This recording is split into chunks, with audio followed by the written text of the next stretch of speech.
The government must come in. The government must be serious about it. And the government also must take the issue of these herders, farmers clashes seriously. It's a serious issue. Bring an end to it. Matter. Exactly.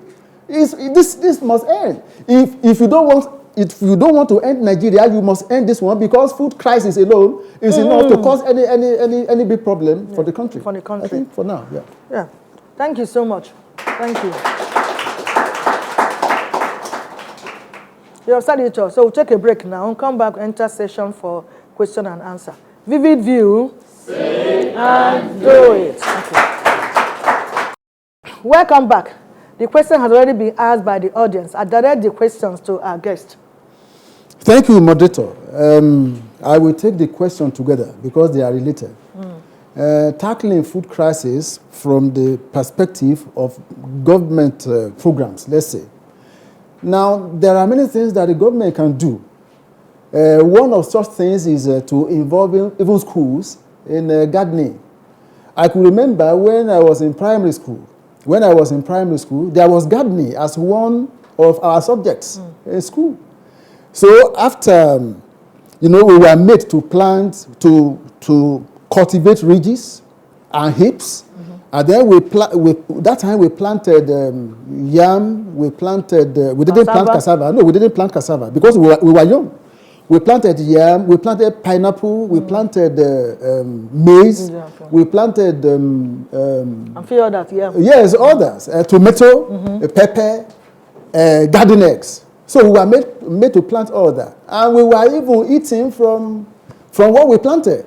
Because the teachers were buying from the school, buying from us, even as young as we were. So it shows you, it tells you, and that was the time, I could remember, that was the time we were taught that we have in Nigeria 3 different types of soil.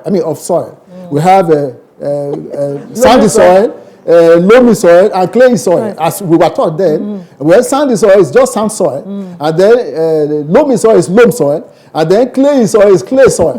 That you don't plant on clay soil, you don't plant on sand soil, but you plant on loam soil. And good enough for us in Nigeria, we have loam soil, which makes our land arable, for good plantation. So it was at that time in primary school that we were taught all that, because we were planting, we were growing crops. It was as good as that. And I can also tell you that even in secondary school, there is a secondary school in the Ekiti called the Comprehensive High School.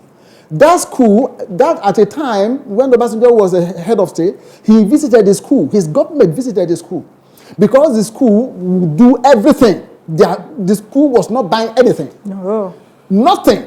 And then even in terms of wiring the school and all that, the school was into everything. So the school was feeding itself. And I also know Mayflower School here in Ikene, founded by the late Dr. Tai Solani. That school also feeds itself till tomorrow. The school is into agriculture, feeding itself, secondary school. So, and don't also forget. They can do that. They can do that because Nigeria is hungry now, so we need food. We are hungry not just because the food is not there, the foodstuffs are not there. The little that are there are unaffordable. So if everybody has something to offer, then the food be cheap. Exactly, it will be cheaper. Then I don't need to go to you to say, give me food. Because I have my own, then you have your own, and then there will be surplus in the country. But now, the government seems to be lacking in that direction because government is not taking adequate interest in agriculture in Nigeria, in farming. Just as I said earlier, the government needs to come in by giving fertilizers to farmers, by encouraging farmers, by buying even directly from farmers. It's unfortunate that we have rice. They try in fertilizer aspect of it, but they should improve. They can do more. They can do more. There is no need, for example, there is no need for us in Nigeria to be importing rice. We have rice in Nigeria. Our farmers are there. They are producing. We have yam in Nigeria. The little we have, we are exporting. And then we are now, when everything is recycled, then they bring everything back, and then we begin to buy at a higher price. It's not encouraging at all. So the government needs to come in and encourage farmers so that we can have more food in Nigeria. Thank you very much. Thank you so much. Now, may we have your last advice? Oh, my last advice. Thank you, moderator. My last advice is that we don't need to leave just the government to it. Every one of us is involved because everybody eats. When you eat, you don't call the government. When you eat for yourself. So when you eat, you develop yourself. So which means that what you need to eat, you need to also try to produce. We can produce what we eat. Just look for a small space in your environment, in your house, and plant something at your backyard. You'll be happy. As a matter of fact, the moment you are eating the crop, you'll be happy that this is the work of my hand. And then when you eat, you'll be satisfied. That's my work.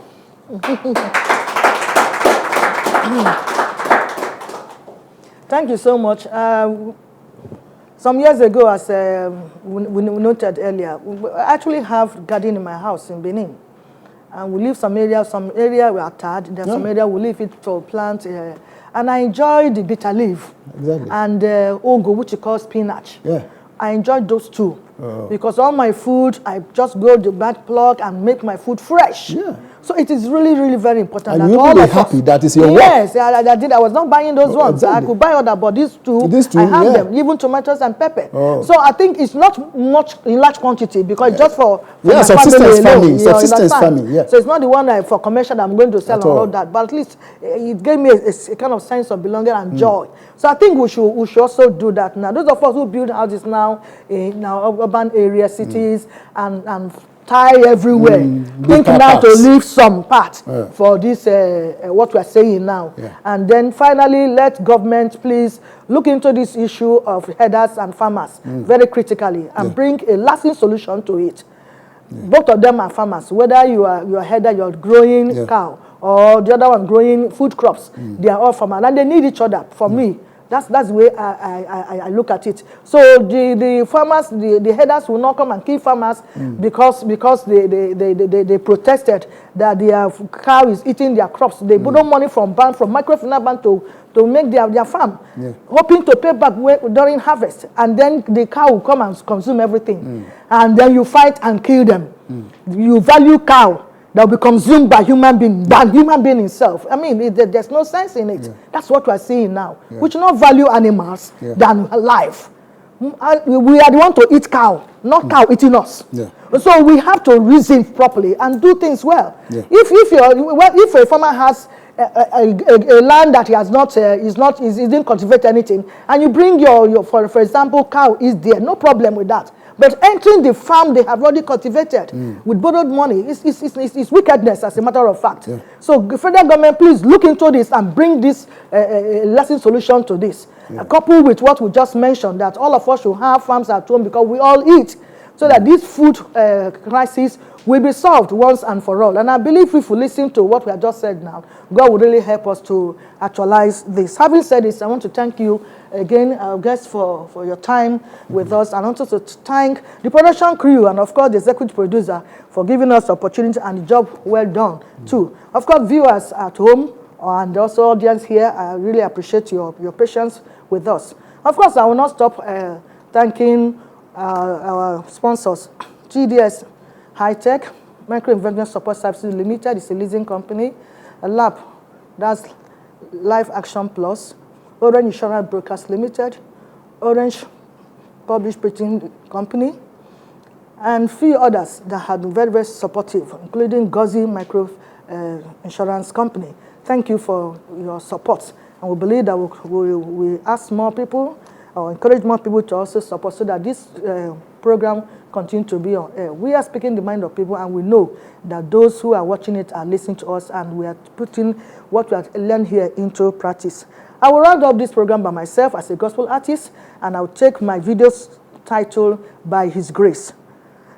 So until I come your way next week, keep watching Vivid View. Same time, same program. Still stay safe.